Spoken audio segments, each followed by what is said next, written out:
Bapak, Ibu, saudara-saudara yang dikasihi Tuhan, untuk mengawali pembacaan nats renungan untuk kita hari ini, marilah kita berdoa.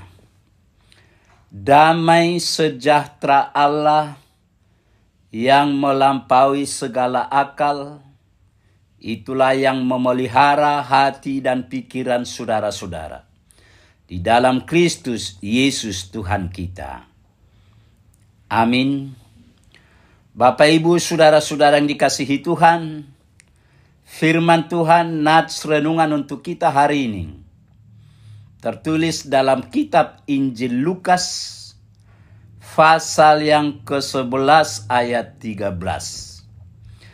Jadi, jika kamu yang jahat tahu memberi pemberian yang baik kepada anak-anakmu, apalagi Bapamu yang di surga, Ia akan memberikan Roh Kudus kepada mereka yang meminta kepadanya. Demikian firman Tuhan. Ia akan memberikan Roh Kudus. Jemaat yang dikasihi Tuhan, nats renungan kita hari ini berbicara tentang hal doa. Berdoa adalah berbicara kepada Allah dengan segala kerendahan hati, menyampaikan kerinduan hati, dan menanti jawaban yang sesuai dengan kehendaknya. Berdoa harus datang dari dalam diri dan bukan meniru gaya berdoa orang lain. Ketika seorang dari murid-muridnya memohon supaya diajarkan berdoa, Yesus mengajarkan doa yang lahir dari dalam diri. Doa itu lahir dari kedekatan hubungan dengan Bapa yang memahami dan menjawab doa. Doa bukanlah ilmu yang dapat dipelajari. Saudara-saudara yang kekasih, mengapa berdoa penting? Karena doa merupakan kebutuhan mendasar yang lahir dari hubungan yang akrab dengan Bapa. Doa muncul dari iman. Doa membuktikan relasi hangat dengan Allah. Doa merupakan bukti cinta kepada Allah. Yesus pun menyediakan waktu untuk berdoa di dalam hidup dan pelayanannya. Bagaimana sikap yang benar saat berdoa?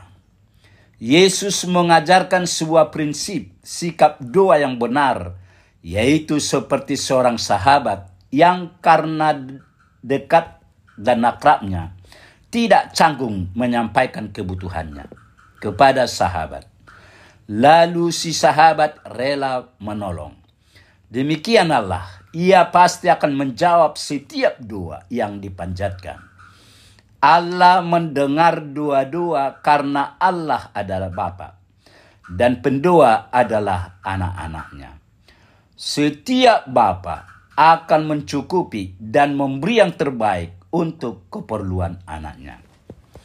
Tuhan Yesus menjelaskan kepada para murid, "Bapa manakah di antara kamu, jika anaknya minta ikan daripadanya, akan memberikan ular kepada anaknya itu ganti ikan?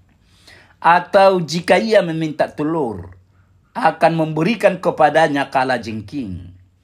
Maka Tuhan Yesus dalam nats ini membuat kesimpulan. Jadi, jika kamu yang jahat tahu memberi pemberian yang baik kepada anak-anakmu, apalagi Bapamu yang di surga, Ia akan memberikan Roh Kudus kepada mereka yang meminta kepadanya. Bapak, Ibu, saudara-saudara yang dikasihi Tuhan, Roh Kudus adalah hadiah terbesar yang diberikan Allah kepada kita. Karena Roh Kudus memberi kita kekuatan untuk hidup sesuai dengan kehendaknya. Roh Kudus membimbing kita untuk melakukan yang benar, memberi kita hikmat dan pengertian dalam memutuskan dan membantu kita untuk tetap setia dalam kepercayaan kita. Itulah sebabnya jika permohonan kita belum atau tidak diberikan Tuhan, maka Roh Kudus akan menuntun dan membimbing kita agar kita tetap percaya bahwa itu semua karena kehendak Tuhan. Namun untuk menerima Roh Kudus, kita perlu memintanya dengan tulus dan rendah hati. Kita juga perlu bersedia untuk membiarkan Roh Kudus memimpin hidup kita, mengendalikan pikiran, hati, dan tindakan kita.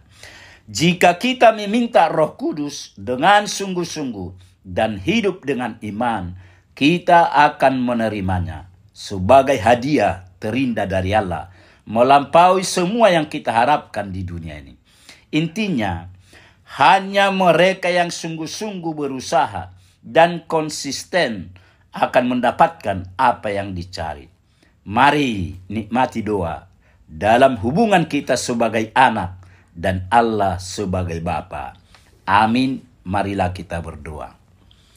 Bapa Surgawi, Bapa yang Maha Kuasa, terima kasih Bapa. Pagi ini kami boleh mendengar firman-Mu. Firman-Mu mengingatkan kami bahwa Bapa akan memberikan Roh Kudus kepada setiap orang yang mau meminta kepadamu. Berkati firman-Mu ini ya Tuhan, agar firman-Mu menjadi terang dalam hidup kami. Terima kasih Tuhan, dalam Yesus kami berdoa. Amin.